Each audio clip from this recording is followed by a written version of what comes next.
ketika saya sudah meninggalkan si Imat, saya harus memberikan bekasan.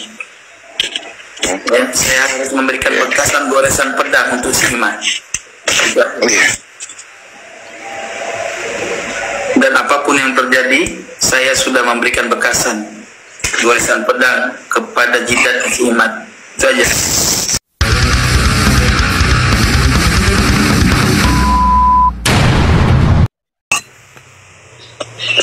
Enak ya, Bang Imat? Enak, Mat. Iya, keliling Indonesia, Mat. Pakai mobil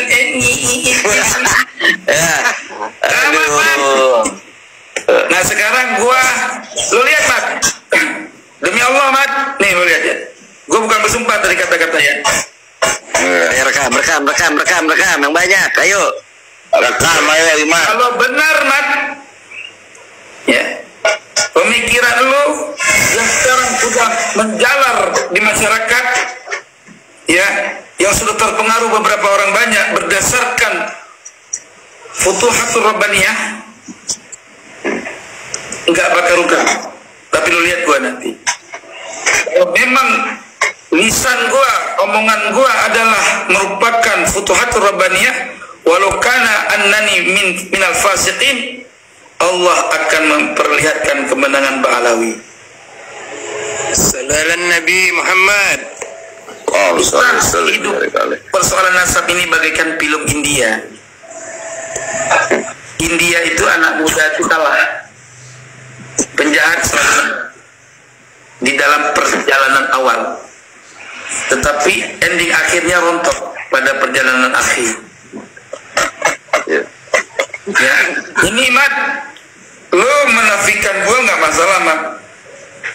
Tetapi setidaknya gua itu orang yang masyhur, dikenal gua orang yang pertama berdebat membela lo, Mat. Otak lo udah pindah ke dengkul, Mat. Ya, gua nggak peduli, Mat. Gua, Mat, nih, gua punya kemuliaan nasab. Gua masih cium tangan lo, Mat. Karena kesombongan lu, Mat, lu nggak pernah cium tangan gua karena lu menganggap lu tuh paling mulia, Mat. Gua yang punya kemuliaan aja mencium tangan lu karena gua takziman wa takriman fil ilmi, bukan fil nasab. Bagi gua, Mat, nasab hanya sebatas mempermuliakan hamba dengan hamba, Mat, bukan dengan Tuhan. Jadi beruntunglah umat saat ini ada aku.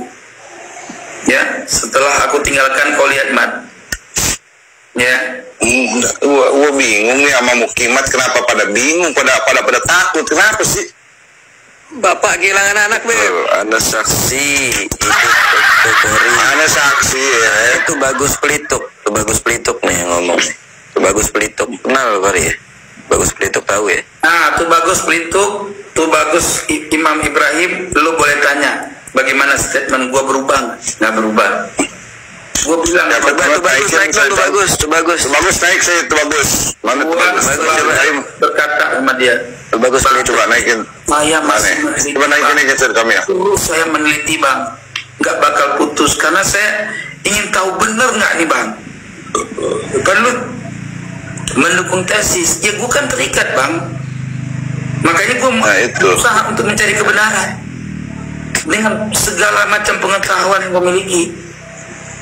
Ya, tapi gue udah dapat dari awal, cuma belum berani berkoar. Kenapa? Karena gue takut penelitian dan penemuan gue itu lemah. Coba saya tahu yang bagusnya ya. Bentar.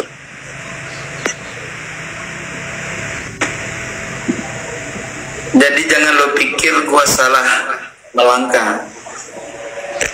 Gue ketika melangkah ada istilah mundur. Tapi kalau persoalan ini bukan mundur, namanya lompat. Lompat untuk kebaikan itu salah. Kalau gua mundur, gua nyerah. Mana nyerah? Gua nggak mau lagi dukung tesis dan gua nggak bela lagi Ba'alawi. Itu namanya gua mundur. Sekarang gua bukan mundur, lompat. Maju, yes, tengku muda balik. Bukan maju, Bang, lompat. Gua 2 bulan pulang ke Aceh menyampaikan tesis Kiai Iman. Ulama Aceh nggak menanggapi, dan dia juga tidak menolak saya dan tidak menjustifikasi saya untuk tidak maju dalam proses penelitian. Apa kata guru? Kata guru kami di sana, saya percaya sama tesis, tetapi saya tidak pernah mengakui tesis itu sebelum jelasnya kebenaran. Saya memberi wasiat kepadamu, Tengku Muda, kamu silahkan meneliti nasabah Alawi, tapi jangan terikat hanya sebatas tesis itu. Cari kebenaran yang mukhalafah, dan ingat, jangan pernah ditunggangi oleh siapapun. Jelas? Itu nasihat guru saya. Artinya guru saya tidak memberikan tekanan bagi saya untuk pro Alawi, untuk pro Himad, nggak ada. Mereka memberikan nasihat kepada saya untuk jangan sampai ditunggangi. Kebetulan pembahasan saya juga dibahas oleh teman-teman di Aceh yang mereka itu tengku-tengku muda di Aceh, artinya kiai-kiai muda lah, kayak sepadan nama saya. Mereka selalu menasihati saya, Tengku Qori, kembali kepada jalan yang kamu dapatkan di pesantren, ngajarkan ilmu seperti kemarin-kemarin aku suka kau debat sama Wahabi segala macam. Kembali aja ngajarkan kitab, nggak usah ikut nimbrung kepada si Imam itu. Kamu sendiri disepak, ya, masa kau nggak paham? Tapi kupikir benar juga, makanya saya nggak bantah. Tetapi bukan itu proseduralnya. Ketika saya sudah meninggalkan si Imam, saya harus memberikan bekasan. Ya, saya harus memberikan bekasan goresan pedang untuk si Imam. Dan apapun yang terjadi, saya sudah memberikan bekasan goresan pedang kepada jidat si Imam. Itu aja. Ngeri juga. Hal ini dulu gue masih punya jiwa memaafkan, tetapi mereka bukan punya jiwa kemaafan. Nah, begini, bagaimana di mulut, begitu pula di hati. Saya tidak akan pernah menjadikan mulut berbeda dengan hati. Sesuaikan dengan kaidah dalam ilmu kalam. Innal kalama la fil fuadi wa innama ju'al lisan al-fuadi dalila. Ya, sungguh ucapan nyatanya di dalam hati, hanya saja lisan dijadikan sebagai bukti. Orang yang berkata berbeda dengan kata hatinya adalah pendusta. Ya. Pendusta adalah musuh bangsa dan agama di seluruh orang-orang yang beradab.